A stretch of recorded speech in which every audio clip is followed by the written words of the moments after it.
It's May 20th, 2026. This is a show about what happens when smart, well meaning people try to fix something, and the world fixes back. A designer removed one click to make browsing smoother in 2006 and helped build the endless feeds that now shape how billions spend their time.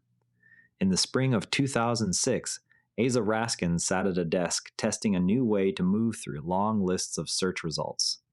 Instead of clicking a next button to load another page, the content would simply continue as the user scrolled downward. The change felt like a small courtesy, a way to keep someone from breaking their train of thought. Within a decade, the same pattern, paired with automatic video playback, would turn brief visits into hours-long sessions across phones and laptops worldwide. Aza Raskin, then a young interface designer, wanted to reduce the mechanical friction that interrupted reading or searching. At the time, most websites still required users to click pagination links to see more results, an action that felt dated once broadband connections became common. Raskin saw the extra click as an unnecessary interruption rather than a deliberate pause. YouTube engineers later applied a similar logic in 2015 when they introduced autoplay. They hoped to spare viewers the small decision of choosing the next video. Both groups worked inside companies that measured success by how easily people could keep moving through content.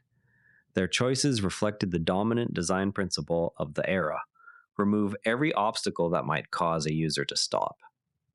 Infinite scroll first appeared in internal prototypes at Mozilla and was soon adopted by other sites that needed to display large result sets. Early tests showed users reached more items without the visible break of a new page load. YouTube rolled autoplay out globally in 2015 after smaller experiments on its recommendation bar. Product teams reported that completed view counts rose quickly because the next video began before the viewer could close the tab. At both companies, the features were presented internally as straightforward improvements to user experience. Few public objections surfaced in the first years. The changes aligned with the broader industry move toward continuous, mobile-friendly interfaces. Once the two mechanisms operated together, the absence of any stopping cue produced longer sessions than either team had modeled. A user who intended to watch one clip or check a single update could continue without ever forming a new intention to stop.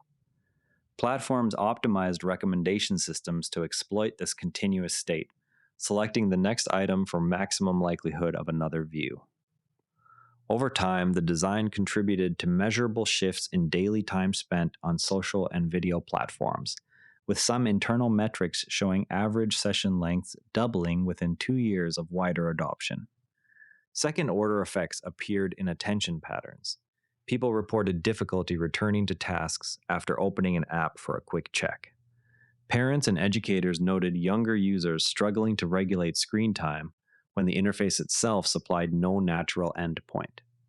Raskin later described watching his own creation spread and realizing the scroll never asked whether the user still wanted to keep going.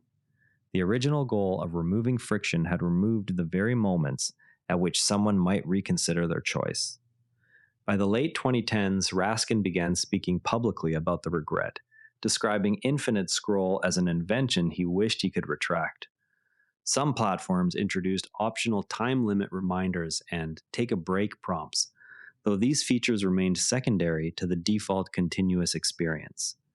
YouTube added an autoplay toggle after user complaints, yet the setting stayed on for most accounts. Researchers and advocacy groups now study the cumulative impact of frictionless design on sleep, productivity, and mental health, while product teams continue to test small variations that preserve engagement. The core pattern persists across new services because the underlying incentive to increase time on platform has not changed.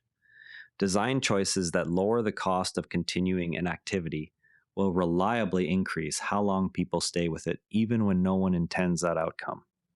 Once a system removes every natural breakpoint, later attempts to restore limits must compete against habits already formed. Teams that treat each incremental reduction in friction as neutral should ask what behavior the new default will reward at scale. Consider the quiet rollout of always-on recommendation feeds inside workplace collaboration tools today. The same logic that once removed a single click now removes the moment an employee might decide to step away from the screen after answering one message. What signal would you watch for inside the next convenience you are about to ship that tells you the default has already begun to shape how long people remain? That's unintended consequences for today. If this episode gave you something to think about, share it with a friend who'd appreciate the story. Subscribe wherever you listen, and we'll be back tomorrow with another case. This episode used AI voice synthesis of my voice. Editorial selection and analysis are my own.